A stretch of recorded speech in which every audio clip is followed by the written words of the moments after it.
Hi, I'm Claire, and today I want to talk about the Hugo Award nominees for 2015.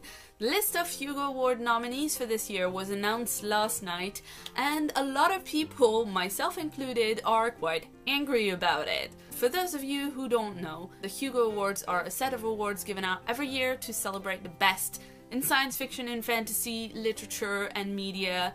And they've been given out since the 1950s. They are considered one of the most prestigious awards in science fiction and fantasy, and they are voted on by fans. This is really important. We've got a lot of other awards that are voted on by committees or by a group of select professionals, but the Hugo Awards are voted on by people who are members of the World Science Fiction Convention. If you are a member of this year's Worldcon, the year before or the year after, you can nominate. And then if you're a member of this year's Worldcon, you can vote. This can mean many things. For a lot of people, it means that the Hugo Awards are just a popularity contest. I don't see it that way personally, because I don't think there's a problem at all with something being popular. But it does also mean that the Hugo Awards, and particularly the nomination phase, are quite easy to game. If you're willing to use a certain set of tactics, it's not that hard to get a work at least on the list of nominees. It's a bit more difficult to win a Hugo Award that way, as we will discuss later in this video. But this is precisely what happened with this year's Hugo Award nominees. Basically, there were two voting slates that were promoted during the nomination period of the Hugo Awards, and the ballot has turned out to be utterly dominated by works and people that were on those two slates. There are two nomination slates we're talking about here. The Sad Puppies slate that was made by Brad S. Torgerson, and the Rabid Puppies slate that was made by Vox Day. They are very, very similar. They have a lot of overlap between them, and they were both extremely successful at getting the works that they promoted onto the Hugo Award ballot. Just to give you an idea, the Sad Puppies slate recommended 60 nominees and 51 of them got on the ballot.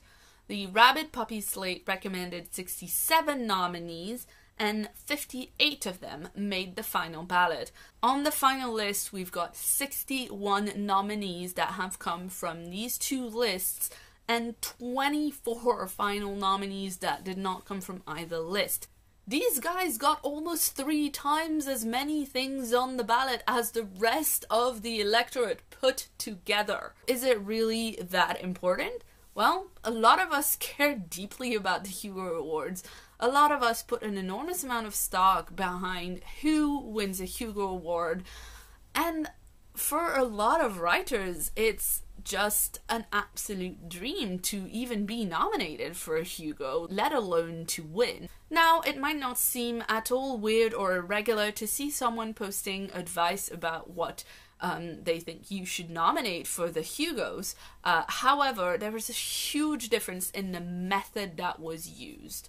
Most people that are eligible for a Hugo Award will put out a blog post that says, hey, I've got this novel and this short story out, and here's my editor, and we're all eligible for awards, so if you want to check out these things, you can check them out. And that's about all there is. It's really not the done thing to do any more than that. That is because the Hugo Awards is a popular vote. People who have a lot of clout online know that one word from them could make a huge difference, and they are treating this with respect and responsibility. You get authors like John Scalzi, who often are accused by the people that support these slates to do something very similar, because he has a very successful blog called Whatever. Every year he puts up a blog post where he invites people to give advice as to who they want to see be nominated in the comments. Now, what is very different between a vote slate like the Sad Puppies and Rabid Puppy slate and a blog post that says, hey, give me all the people that you can think of, is that on the one hand, you have a voting slate that gives you one answer per slot. So if myself and 10 other people read that slate and agree with it, you've got 10 identical ballots.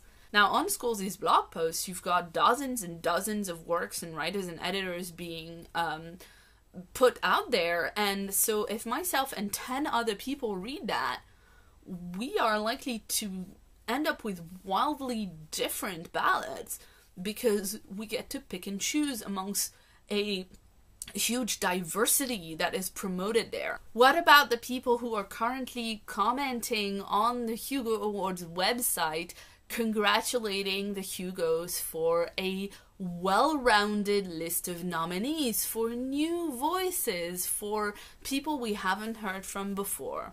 Well, I don't agree with that. There are a lot of things on this list of nominees that are frankly messed up. There's no extra diversity in this ballot, and I don't even mean diversity in terms of more women or people of color. We are not widening the pool of people to choose from when we have one guy, John C. Wright, being nominated 3 times in a novella ballot. That's not widening the pool. That's giving me 3 people to vote from instead of 5 people to vote from. Not that I in fact think I have many people to vote from at all in those categories, but I'll come back to that. Let's look at the fact that Vox Day was nominated for Best Editor in both long form and short form. This has never happened before. Well, Vox Day created the Rabid Puppies slate, so of course he put himself on there as many times as possible, but he's also a writer, not an editor, and he's much better known in fact for his hate speech than he is for his writing. The problem with the Sad Puppies and Rabid Puppies slates is that they were a political campaign. They were a drive to get people to sign up, and they were motivated by a political agenda rather than motivated by the worth of the work in question. The stated aim of the Sad Puppies slate, from Brad S. Torgeson's own blog post about it, was to get, and I quote, entirely deserving works, writers and editors, all of whom would not otherwise find themselves on the Hugo ballot without some extra oomph received from beyond the rare field insular holes of the 20th century Worldcon fandom. End quote. This tells us, first and foremost, he's not happy about Worldcon fandom. He thinks 21st century Worldcon fandom is rarefied and insular. Well, yes, but they're also who gets to vote for the Hugo Awards. He tells us he wants some extra oomph. This translates as getting people who wouldn't otherwise be voting to buy a supporting membership for $40 and skew the vote.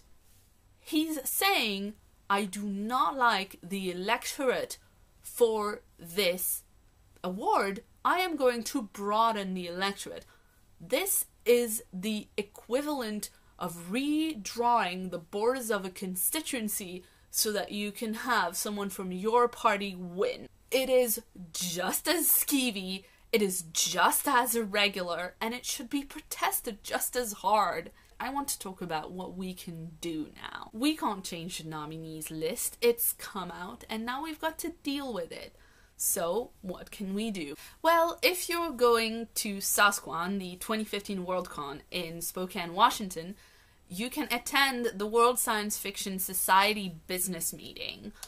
It will be publicized in the program. It will probably be fairly early in the morning, but it will be where changes to the rules of the Hugo Awards will be discussed. I won't be able to be there because I can't afford to travel to the US this year, but you should go and you should exercise your right to vote in how our convention and our awards should be organized. One thing you can do from home though, and one thing that I'm most certainly going to do, is to use the no award vote. If you look at 5 works and there's one of them you think is absolutely and utterly not worthy of a Hugo Award, you can vote for the 4 that you like and then put in no award. That means you are saying, I prefer that no award were given out for this category rather than this person win it. This is what happened last year when a lot of people voted no award above Vox Day's story, Opera Vita Eterna, which got on the Hugo nomination ballot last year by way of another voting slate, and indeed no award placed above that story. I want to give a strong answer to people who think they can just bully their way into changing our awards. And for me, that strong answer is going to have to be no award. I'm not going to vote for anything that comes from those slates. I am going to vote for things that made it onto the ballot on their own merit, not being on those slates, and then I'm gonna place a no award. This is a huge shame. It means that for me and a lot of other people who feel the same way, we are unable to vote for best novella, best novelette, best short story, best related work, best editor long form, and best editor short form. I think it'd be a huge shame to have a year in which we're not giving out 6 of our Hugos, but I'd rather we sacrifice these 6 awards for this year than give out any recognition from fandom to anyone that's got on because of this bullying, bulldozing political campaign against diversity. So that was my take on this whole Hugo Awards nominees debacle. Let me know what you think in the comments below and subscribe for more videos every week.